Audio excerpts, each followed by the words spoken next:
intense from entering Gaza. The entire population of Gaza, over 2.1 million people, is experiencing famine and disease. 500,000 Palestinians are facing catastrophic levels of starvation. We are watching it right now live.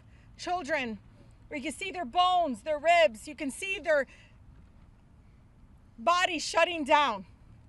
Thousands of them are children who are already again experiencing this. At least 113 Palestinians, I know it's more, and including 80 children, have already starved to death. Palestinians have been forced to eat grass, animal feed. I even saw an image of children licking just a little bit amount of flour on the back of a truck. Palestinians, again, have been sitting here waiting for food that is right over the border. Trucks carrying food and medicine supplies sitting there, blocked again by the Israeli government from entering. Let me remind all of you the words of the Israeli finance minister, because it needs to be said. This is an Israeli minister who said, nobody will let us cause 2 million civilians to die of hunger, even though it might be justified and moral.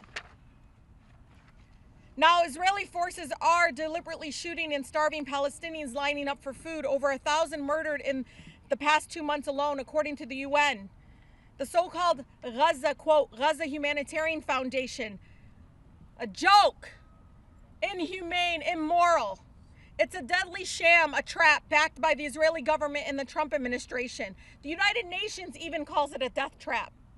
The Israeli soldiers themselves have admitted themselves that they were ordered to deliberately shoot unarmed Palestinians that were just coming there, creating a killing field.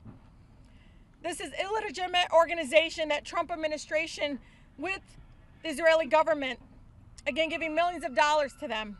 And we say enough is enough. President Trump is refusing to enforce U.S. and international law by greenlighting the Israeli government and regime from, again, greenlighting the blockade of all the aid into Gaza and the slaughter of the Palestinian people, while we go, again, around here in Congress to prove the delivery of more than $12 million in weapons during his 60 days in office. $12 million already. While Trump continues to push his disgusting illegal proposal to ethnically cleanse Gaza, he released a video saying that he's going to ethnically cleanse Gaza of 2 million Palestinians, the vast majority of voters oppose. And I say this because, forget voter, they're Americans of all different backgrounds that are saying, stop it. You know, this institution's not moving with the majority of their constituency. And it's shameful, because if they poll their constituents, if you ask them, do they want another dime? They want us to continue to support the war crimes being committed in Gaza? They would tell you hell no. Because they've seen the images we all have seen of babies being starved to bone. Every day that our government continues to withhold funding from UNRWA, they are actively participating in these crimes against humanity. Every day that our government continues to again fund this genocide, they're enabling more death and destruction. We must continue to push for a complete arms embargo of all weapons to the Israeli government. 7 out of 10 Democrats support an arms embargo. So again, no matter what weapons I don't care if it's offensive or defensive, whatever you call it, let's stop enabling, again, the genocide. The excuses I've heard will never justify these war crimes. It's past time that my colleagues stop making excuses and listen to the majority of Americans. As a girl that from Southwest Detroit, the most beautiful, blackest city in the country, I can tell you, when I go home, they are telling us over and over again, what are y'all doing continuing to support this? We don't have clean drinking water, but yet we always seem to have funds to, again, bomb people, kill them, and destroy communities all around the world. And again, they continue to tell me how they see that we prioritize death and destruction. And you all know, I know many of my colleagues benefit personally and financially because they own stocks in war manufacturing industry. I watch them press yes over and over again while they benefit from owning stocks in Lockheed Martin and all these war manufacturing industry. Shameful. Shameful that they continue to benefit from death. And shameful that they won't have the courage to stand up to special interest groups and pro-genocide groups that are continuing to enable this because they support the ethnic cleansing. Listen to the people in the government of Israel. They are telling you that's exactly what they want to do. Stop excusing it. Stop pretending that's not what's happening. Again, they are luring people to the border to get food because they're so hungry. Many of them sending their own children. And they're coming back completely killed. And you watch. These bullets are in their heads and their bodies. It's intentional. And so again, I tell you, as the only Palestinian-American serving in Congress, wake up. Because the American people are telling you over and over again, we're not in support of this. So maybe for once, would you listen to your constituency? Poll them like you poll everything else. They will tell you they do not want one goddamn freaking dime going to starve a whole people or ethnically cleanse and continue this genocide. With that, I want to introduce Mossab. I'm so sorry. You're going to kill me. Mossab, who's an amazing poet and writer. But today I learned that he was a teacher and who loved his students. And it breaks me to tears to hear him talk about how he doesn't know where the whereabouts is, but how one of his favorite students was taken away so early.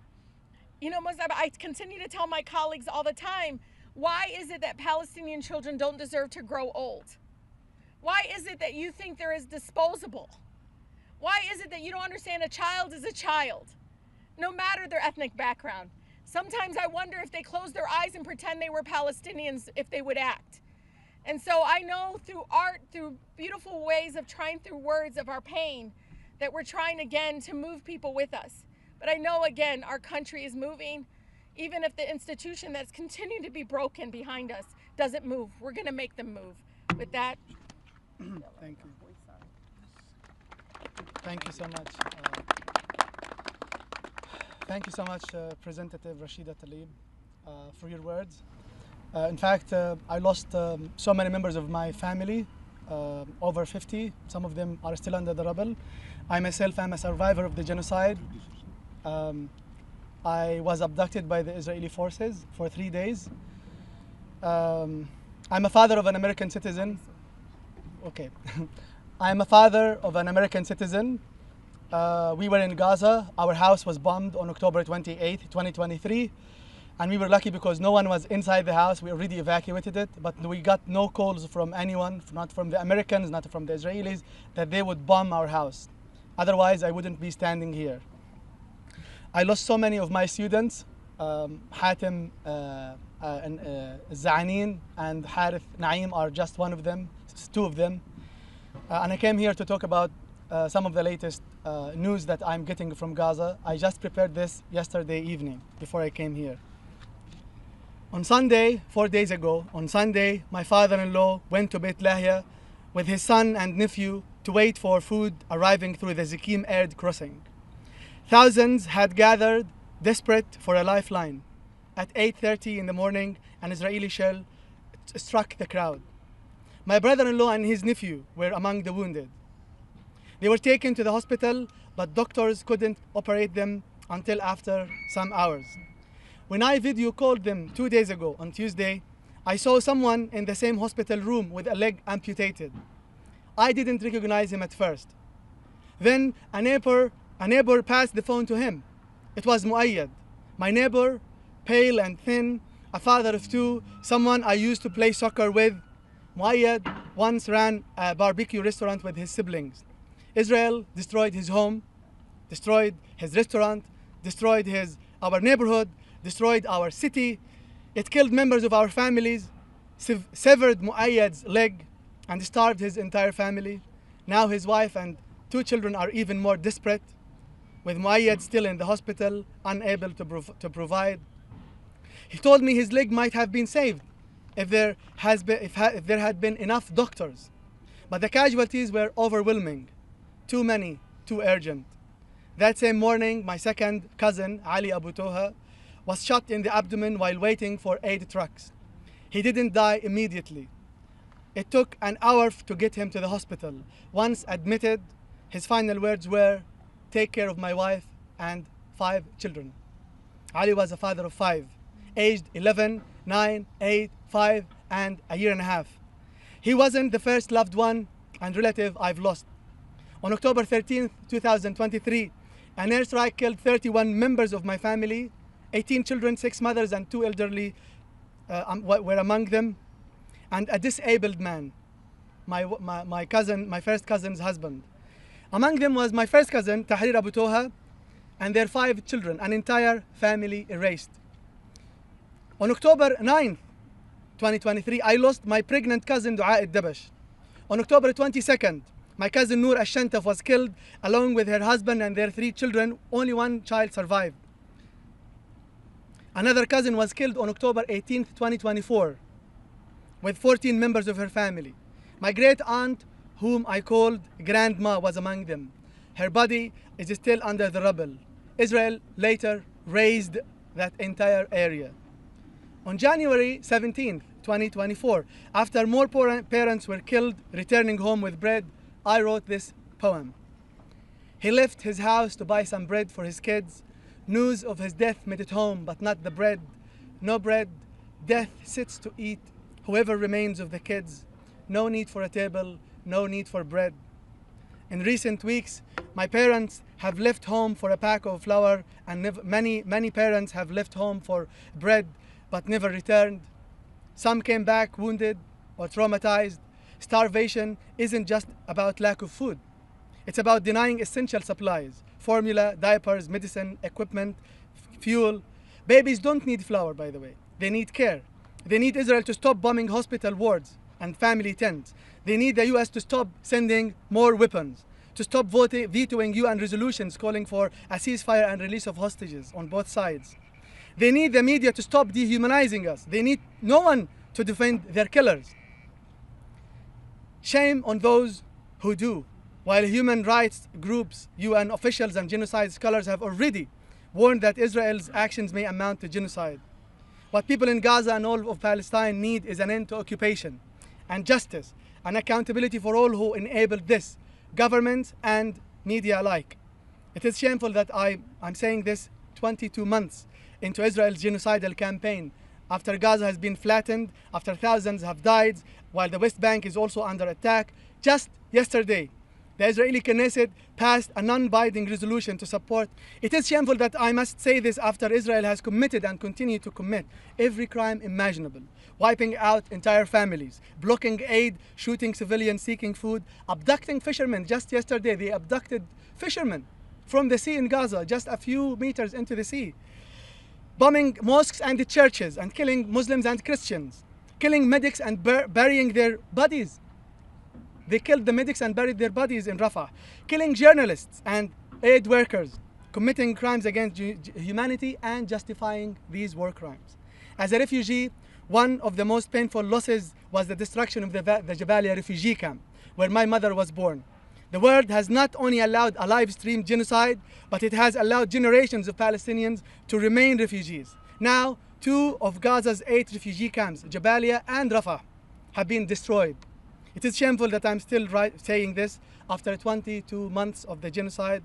It is shameful that the world has been watching this for 77 years. Thank you.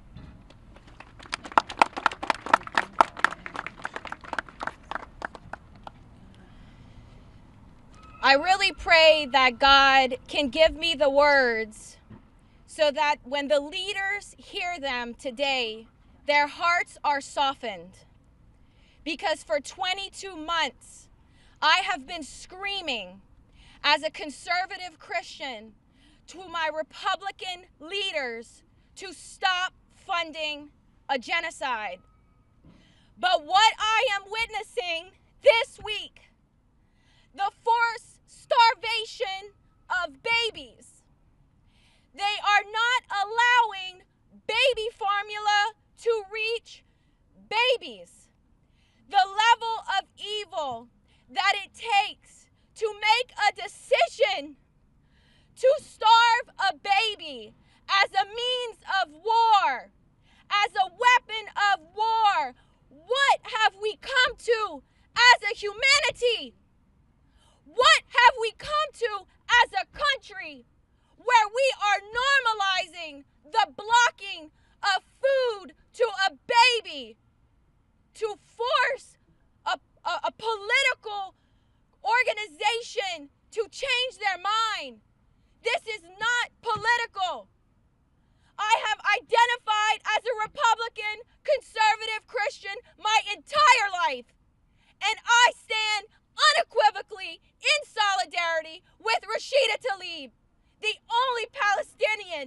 American in this office. Her people are being genocided. Her people are being starved. Enough! We have enough. The American people have spoken.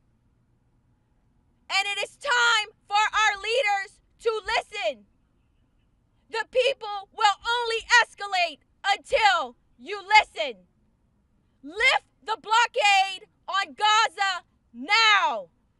Feed these babies now.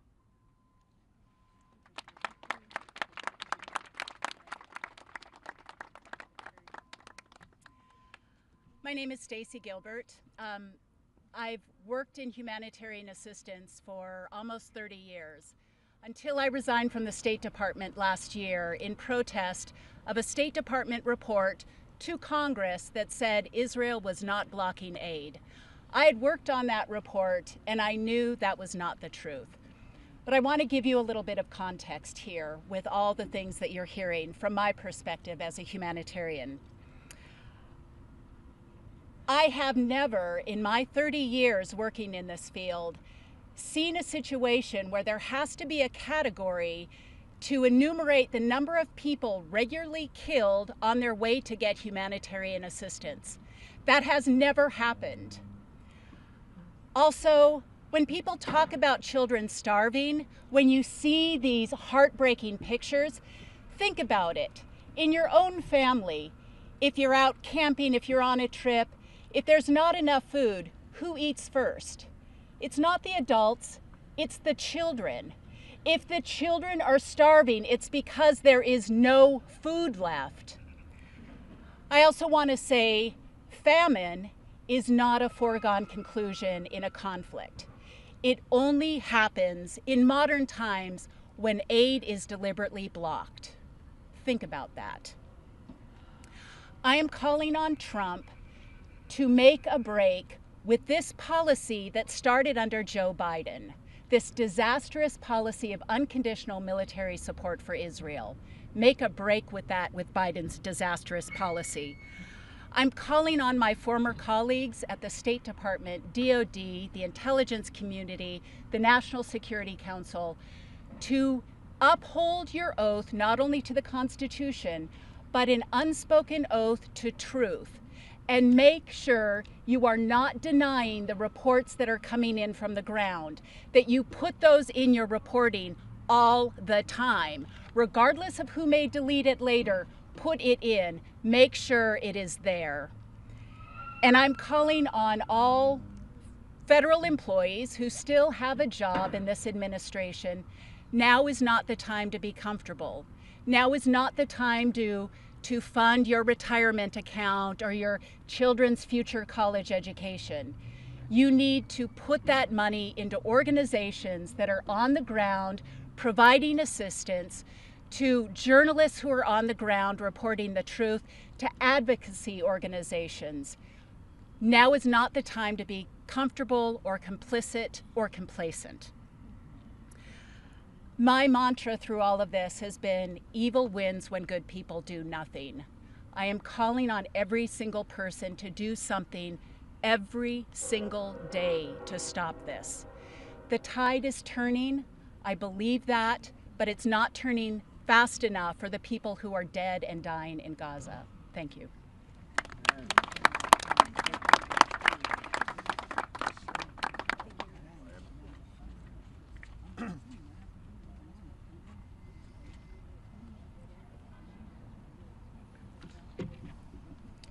My name is Hanny Nofal. I was a submarine officer for over 10 years, and I resigned in November 2023 during the Biden administration when I recognized very early on that this was in fact a genocide, and the United States government was fully and unequivocally backing that genocide. I'm only coming out now because I had to wait until the expiration of my active duty service to be able to speak out, but I'm coming out now to say that I do not support what the U.S. government has been promoting in Gaza for the last 22 months. 250 years ago, at the dawn of this nation, George Washington gave us a warning. In his farewell address, he cautioned us against the insidious wiles of foreign influence and pleaded with future generations to preserve the independence of our political institutions from entangling alliances and passionate attachments abroad. He did not do this out of isolationism or fear, but out of the deep understanding that the strength of the Republic lies not in its might, but in its moral clarity. Not in who it can dominate, but in who it can resist. I speak to you today as someone who wore the uniform of this country for over a decade, who stood the watch aboard a nuclear submarine as an officer, entrusted with one of the most powerful arsenals on earth. I swore an oath to support and defend the Constitution of the United States against all enemies, foreign and domestic. I took the oath seriously, but I have come to understand that threats to our republic do not always arrive in the form of armies or missiles. Sometimes they arrive as ideologies, quiet, corrosive, and clothed in the language of friendship. And today, the greatest test of our national integrity is not in the South China Sea or the Persian Gulf. It is Gaza. What is unfolding in Gaza is not a conflict. It is not a war between equals. It is a calculated starvation, bombing, and displacement of a captive civilian population executed by the Israeli government and made possible by the full backing of the United States. Let us be honest, without the billions in military aid to end the uninterrupted flow of weapons, the diplomatic shielding at the United Nations, and the bipartisan silence in Congress, this would not be possible. Every party, Republican and Democrat alike, has put loyalty to a foreign government above the lives of Palestinian children, above the conscience of the American people, and above the very values we claim to stand for. I know what these values are supposed to mean. I believed in them enough to lead sailors into harm's way. But how can we speak of liberty when we fund occupation? How can we claim to uphold human rights while enabling war crimes?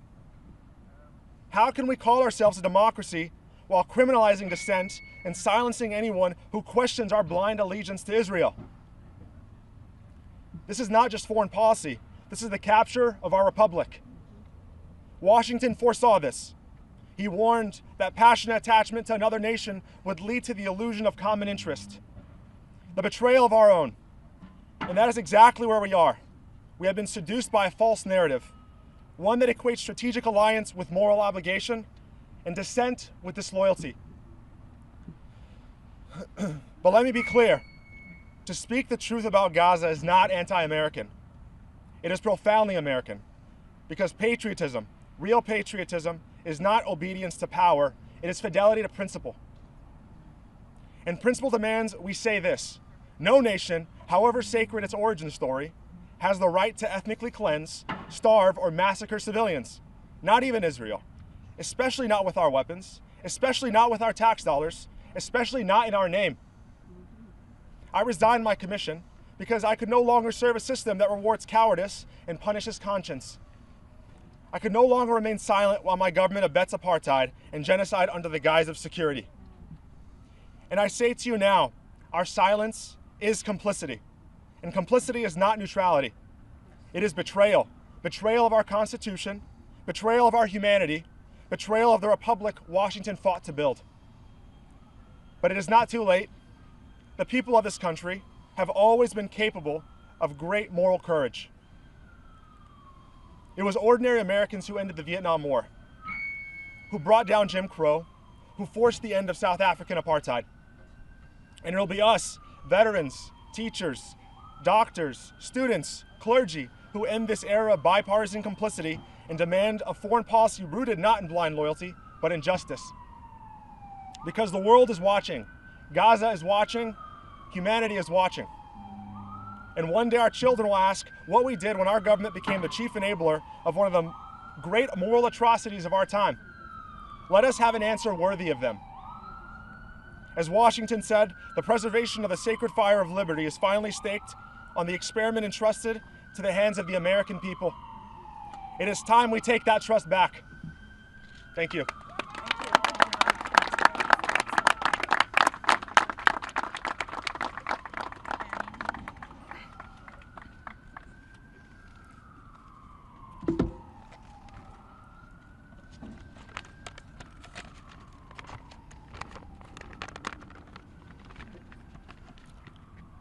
My name is Caleb Dix. I'm a proud American and a 5-year veteran of the United States Marine Corps. I stand before you today, not as a politician, not as a diplomat, but as a man who has seen firsthand the power and devastation of modern weaponry. I know what these tools of war can do. I know how precise they can be and how deadly they become when they're used with no restraint and no conscience. And what we are witnessing in Gaza is not war, it's a systematic annihilation. Let me be absolutely clear. The state of Israel is conducting not a just war. It is waging a campaign of brutality and cowardly, vengeful war against civilians. We've seen the targeting of journalists, doctors, paramedics, aid workers. Tens of thousands of children have been killed, entire families erased, hospitals flattened, and now even starvation used as a weapon. This is not self-defense. This is genocide. And while Israel may be pulling the trigger, America is loading the gun. With every bomb we fund, every weapon we ship, every veto we cast at the UN, we stain our hands with the blood of the innocent. But I'm not just speaking as a Marine or an American. I'm speaking as someone who has walked the streets of Palestine. I've looked into the eyes of the Palestinian people. I've sat with their families, shared meals, laughed with their children, heard their stories. And I can tell you with certainty, these are some of the kindest, most resilient, most dignified people I have ever met. They do not need our pity, they need our solidarity. I do not stand here as a savior, I stand here as a brother, standing shoulder to shoulder with the Palestinian people in their fight for freedom, dignity, and liberation. To the American people, you have more power than you think. It is your tax dollars, your silence, your votes that make this violence possible. But it can also be your courage, your voices, your resilience that brings it to an end. Do not let the language of defense fool you. Do not let the words of propaganda blind you. Human life is human life. And the Palestinian lives are not dispensable. If you believe in liberty, if you believe in justice, if you believe in the values this nation claims to uphold, then now is the time to speak, to stand, and to act. Gaza is burning, the West Bank is bleeding, and history is watching. May we choose to be remembered not for our silence, but for our moral clarity, and our refusal to be complicit in the face of evil. Thank you. Free Palestine, and God bless you all.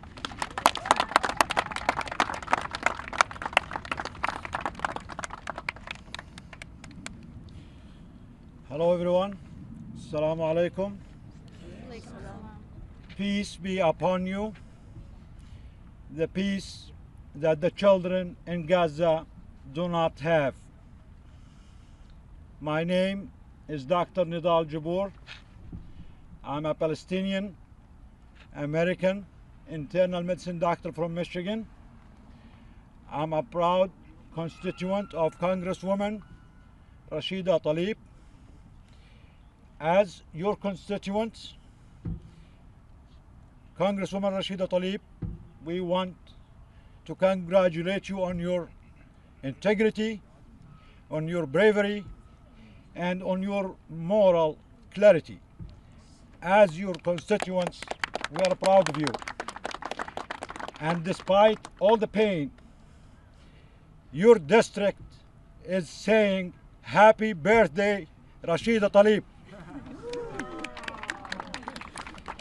Thank you, Mus'ab Abu Toha, the amazing poet and writer, the son of Gaza. You are a proof that Gaza will live and shall outlive all the haters, domestic and foreign.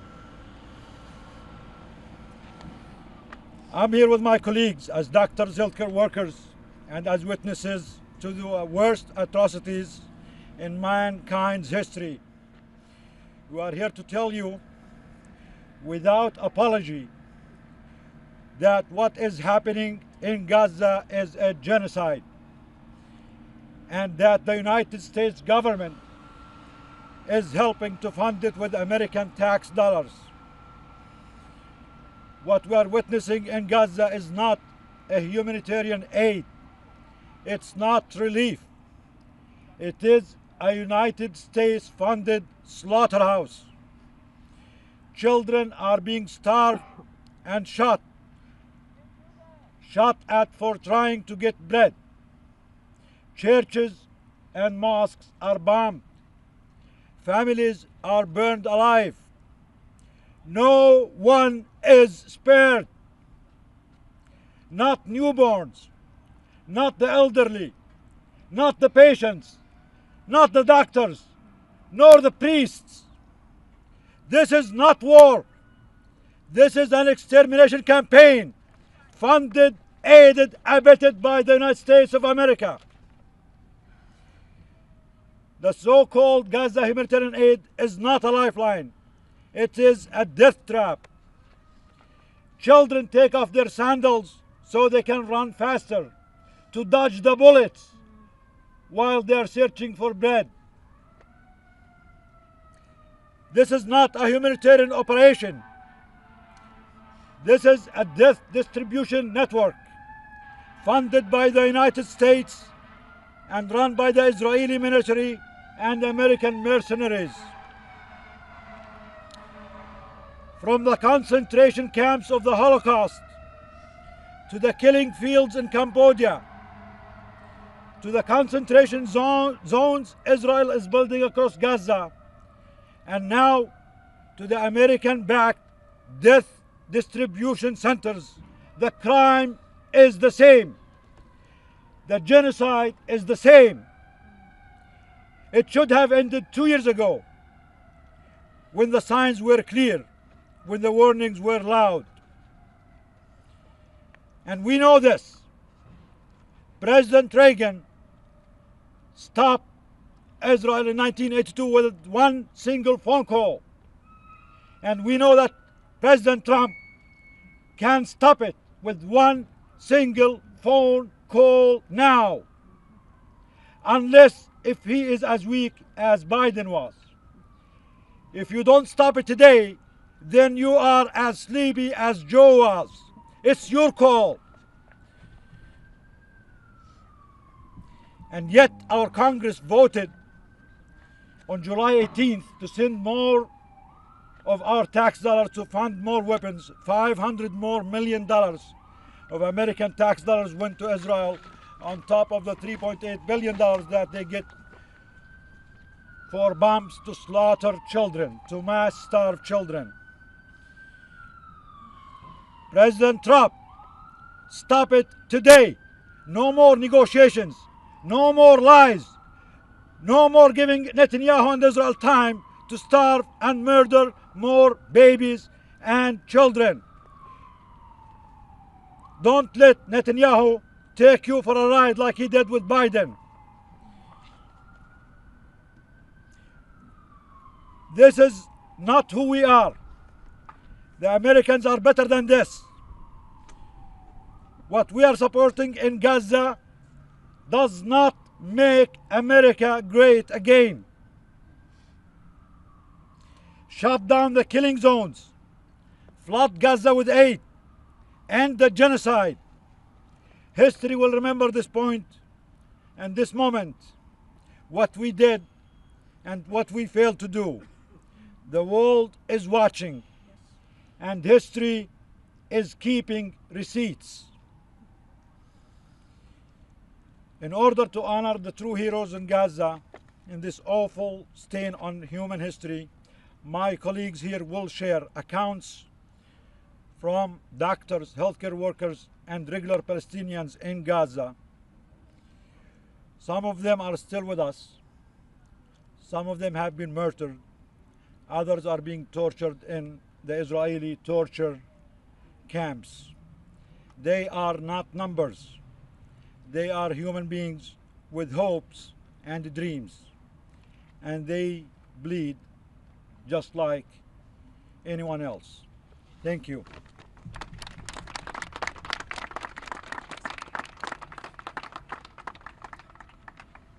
My name is Ashraf Abulaiz. I'm an anesthesiologist from Indiana, and today we are going to be sharing some of the quotes and testimonies from physicians and healthcare workers and regular people in Gaza.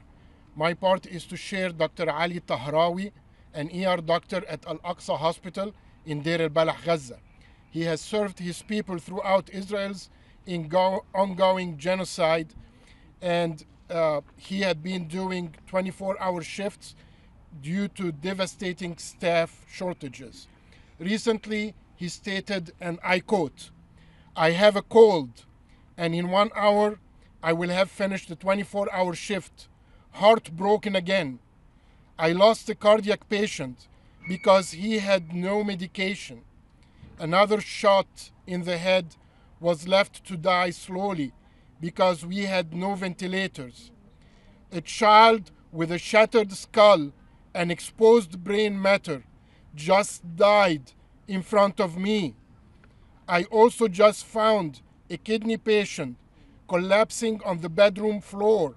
He had a seizure due to brain damage because he has not had dialysis in 3 months. A diabetic man haven't had eaten in 4 days. And when I asked him why, he cried. I gave him fluids and some money to buy flour. I am so sorry for the starving, for the children we couldn't save, for the mothers, for the dead, for the vulnerable. Not a single shift has passed without having me shattered." End of quote.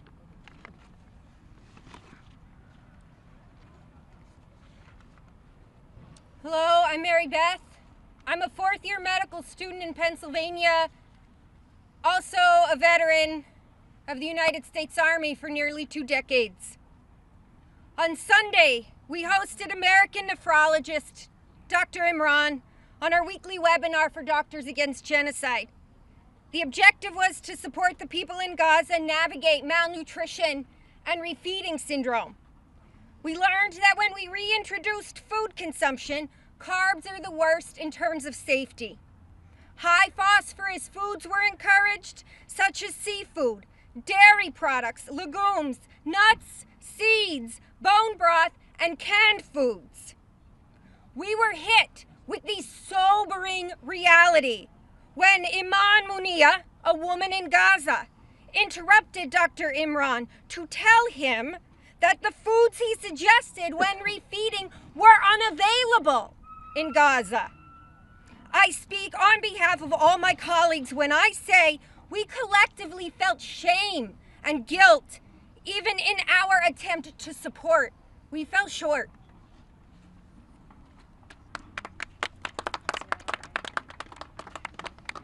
Assalamu alaikum.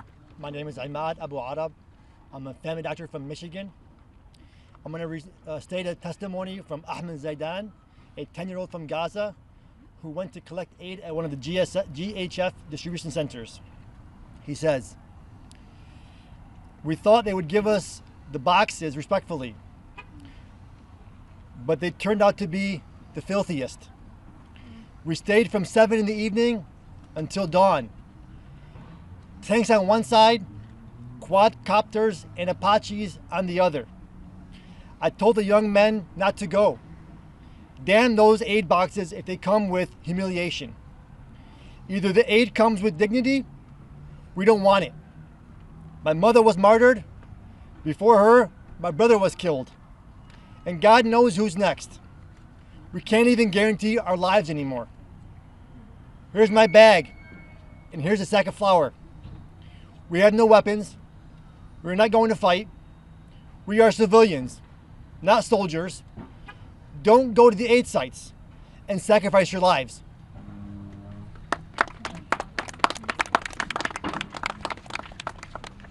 Bismillahirrahmanirrahim. I'm Dr. Quratullah Sayyidan, physician from New York City. I'm going to share testimony of Dr. Khalid Al-Sir, renowned trauma surgeon from Nasir Medical Complex, Khan Yunus. While his telemedicine work was accepted to publish in Lancet, he was abducted. On 28th March, the soldiers called me and 2 other civilian prisoners, aged around 16 and 17 by name. Dr. Al-Sir recalled, "It was night. They tied us very tight at our wrists and ankles and put us in a military car. No one told us anything. We drove for around 2 hours into the hills. All the while they beat us, kicking us and humiliating us. They were laughing. I was trying to explain in English that the ties on my wrists were too tight, but they just said I was a doctor, so I would be okay. At around 4 a.m., I heard one say in Arabic, "These three are to be hanged." I thought it was the end, said the surgeon. I was in pain. They had broken my ribs. Even when they said I was going to be hanged, I didn't care. I just wanted it to end, he said. Dr. Asir was not released until late September, reuniting him with his parents, for whom he is the sole care provider.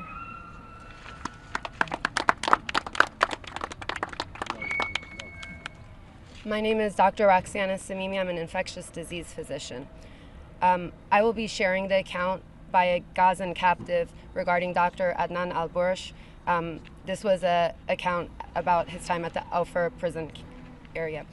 The head of orthopedics at Gaza's Al-Shifa hospital, Dr. Adnan al-Bursh, was working at Al-Auda, a hospital in northern Gaza, in December when he and other medics were arrested by the Israeli army for what they said was quote-unquote national security reasons. He was taken to the notorious Ofer prison. A captive at Israel's Ofer prison in the occupied West Bank told Sky News how Israeli forces left Dr. Adnan al-Bursh, who had previously been severely tortured, to die alone in agonizing pain and naked from the waist down in the prison's yard. He stated, and I quote, "In mid-April 2024, Dr. Adnan al-Bursh arrived at Section 23 in Ofer prison. The prison guards brought Dr. Adnan al-Bursh into the section in a deplorable state. He had clearly been assaulted with injuries around his body. He was naked in the lower part of his body. The prison guards threw him in the middle of the yard and left him there. Dr. Adnan al-Bursh was unable to even stand up. One of the prisoners helped him and accompanied him to one of the rooms. A few minutes later, prisoners were heard screaming from the room, and they declared that Dr. Adnan al-Bursh was dead."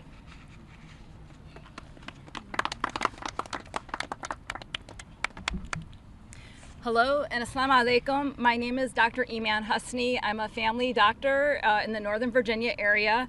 My testimony is coming from Gid Qassam, Dr. Hussam Abu Safia's lawyer. Dr. Hussam Abu Safia, a pediatrician and the director of Kamal Adwan Hospital, was taken hostage on December 27, 2024, and is currently being held at the infamous Ofer prison. Gid Qassam, his lawyer, testifies that Dr. Abu Safia has been held without charge for 7 months. His freedom is nowhere in sight. Cut off from the world and held in Israeli detention without charge, he has endured repeated beatings, prolonged solitary confinement, and medical neglect since his arrest in Gaza. The reason for his arrest, the Israeli army claimed, was that he had been involved in terrorist activity. 7 months later, Israel has still not presented any evidence to prove it. At the time of his arrest, he weighed around 213 pounds. In the first 2 months, he lost 44 pounds. By the time his lawyer met with him recently, it was clear he had lost close to 88 pounds. Dr. Abu Safia spent almost a month in solitary confinement at Ofer before being transferred to a department with other detainees from Gaza. These cells are underground with no ventilation or natural light. The dampness is so intense that detainees feel cold even when the outside temperature exceeds 86 degrees Fahrenheit. The food that the prison provides is the bare minimum. They are being deliberately starved. Dr. Abu Safia told his lawyer that his most recent assault by prison guards occurred on the 24th or 25th of June. She said that he was attacked brutally and savagely. The beating lasted around 30 minutes. There were bruises on his head, neck, and chest. After they were done, he asked to see a doctor. He wasn't feeling well and he was having chest pain. They refused his request. She says that this was maybe the 5th or 6th time he had been attacked, and they also broke his glasses.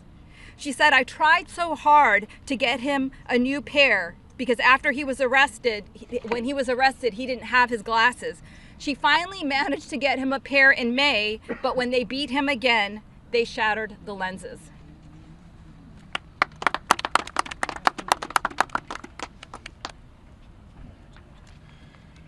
Hello, my name is Sherrod Wertheimer. I'm a medical student at George Washington right here in DC.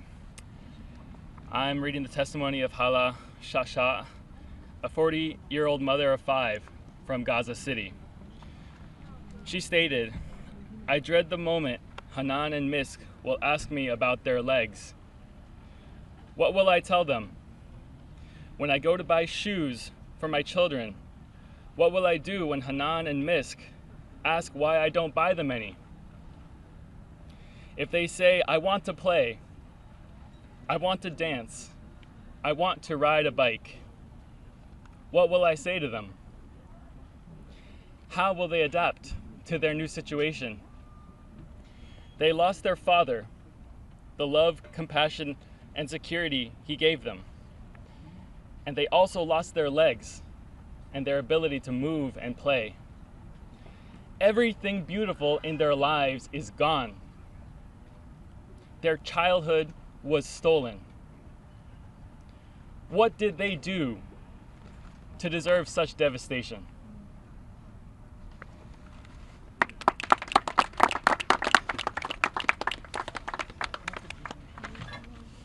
Hello, I'm Dr. Krista Joseph. I'm an internal medicine physician from Maryland. This is the testimony of Mervat Hijazi. Mervat Hijazi and her 9 children didn't eat at all on Thursday, save her underweight baby who had a sachet of peanut paste. They had nothing to eat except for the peanut sachet for 11-month-old Lama, received from a clinic as a nutritional supplement because baby milk formula has all but disappeared. I don't have enough milk in my breasts to feed her because I hardly eat myself, said Hijazi, whose husband was killed early in the war as he cycled to get food from a charity kitchen. I'm so ashamed of myself for not being able to feed my children. Hijazi told Reuters from their tent pitched amid the rubble of Gaza City. I cry at night when my baby cries and her stomach aches from hunger. 6-year-old Zaha can't sleep because of Israel's bombardment. She wakes up terrified, shaking, and then remembers she didn't eat and is hungry. I put her back to sleep, promising her food in the morning. Of course, I lie.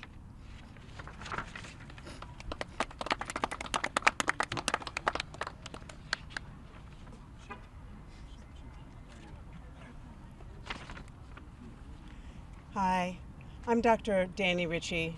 I'm a family physician from Rhode Island.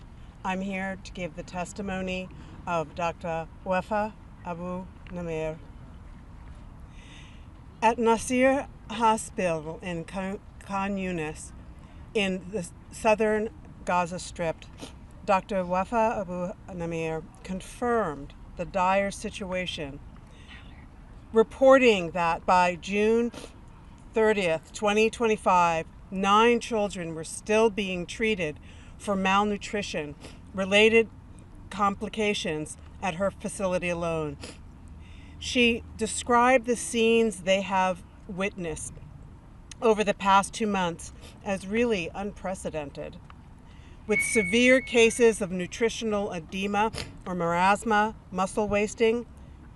She also said that some are additionally suffering from injuries due to explosions from which they have not recovered. Dr. Abu Namir described to Amnesty how the impact on children extends beyond the physical. One girl whose hair fell out almost completely as a result of nutritional edema kept asking me, "Doctor, will my hair grow back?"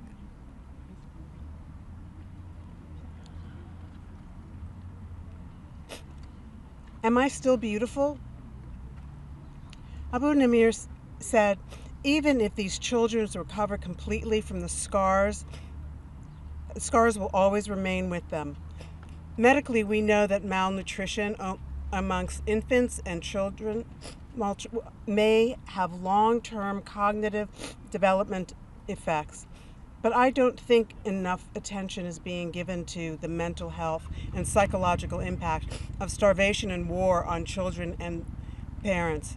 She also conveyed the exhaustion felt by medical staff we as doctors are also exhausted. We are malnourished ourselves. Most of us are also displaced and live in tents, yet we do our best to offer medical care, provide nutrient supplements, and as much support as we can. We try to save lives. We try to relieve suffering. But there is very little we can do after discharge.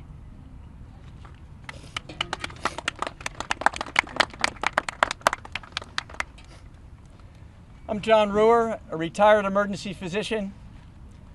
I've been on the front lines of conflict zones on 4 continents, and I have never seen anything like what is happening in Gaza. Missiles and bombs designed to fight modern armored armies are being dropped on helpless civilians penned in a cage. And if that's not enough, now we have the barbaric medieval siege tactic of starving a population to induce submission. Unbelievable. But we're not here today as diplomats. We are doctors whose duty is not to power, but to preserve life. And so we are asking President Donald Trump and the 535 members that work in this building behind us for 5 immediate actions. 1, open the crossings to Gaza for humanitarian aid. Open it now. Open now. Now. 2, dismantling the Gaza Humanitarian Foundation, which, as you've heard, is nothing but a death trap dressed up as distribution centers. 3, unfettered access to food, fuel, medicine, and water to be distributed by the NGOs like World Food Program, the United Nations, and UNICEF and Oxfam, organizations that have experience in delivering this without killing people. Now. 4, international protection for humanitarian aid and humanitarian aid workers. And 5, a permanent and complete ceasefire now. Ceasefire now. We're not asking for a miracle, we're demanding justice, because genocide doesn't happen just in silence. It happens in bureaucracy, in delay, in neutral language from people that are powerful who should know better. So we're here to say no more. We will not stop. We will not be polite. We will not forget. Lift the siege. Feed the starving. Stop the killing now. Not another hour, not another child, not another bomb. Never again for anyone. For God's sake, people, reclaim our humanity. Thank you.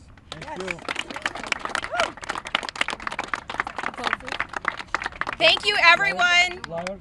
Thank you, everyone, for coming. If any of the media would like to do a one-on-one interview with anyone here, please feel free to tap someone on the shoulder if you have any additional questions you'd like to ask. Thank you for coming. And the National Day of Action to end the starvation, people around the country have been asked to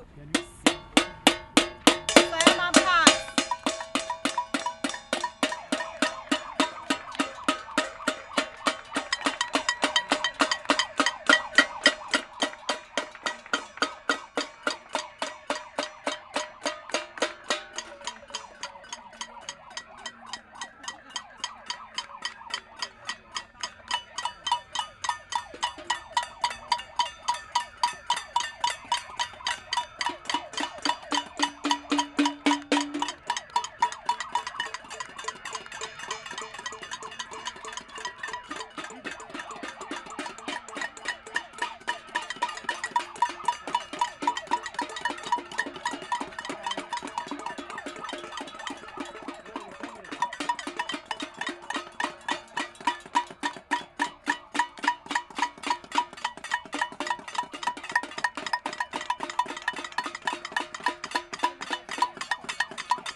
Rashida.